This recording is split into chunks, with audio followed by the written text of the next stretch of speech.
how to transfer files between phone and PC. Before you begin, make sure QuickShare is available on both your phone and your PC. Also, ensure that Wi-Fi and Bluetooth are turned on and that both devices are nearby.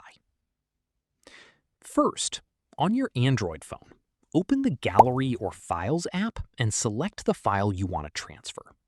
Tap the Share button, then choose QuickShare.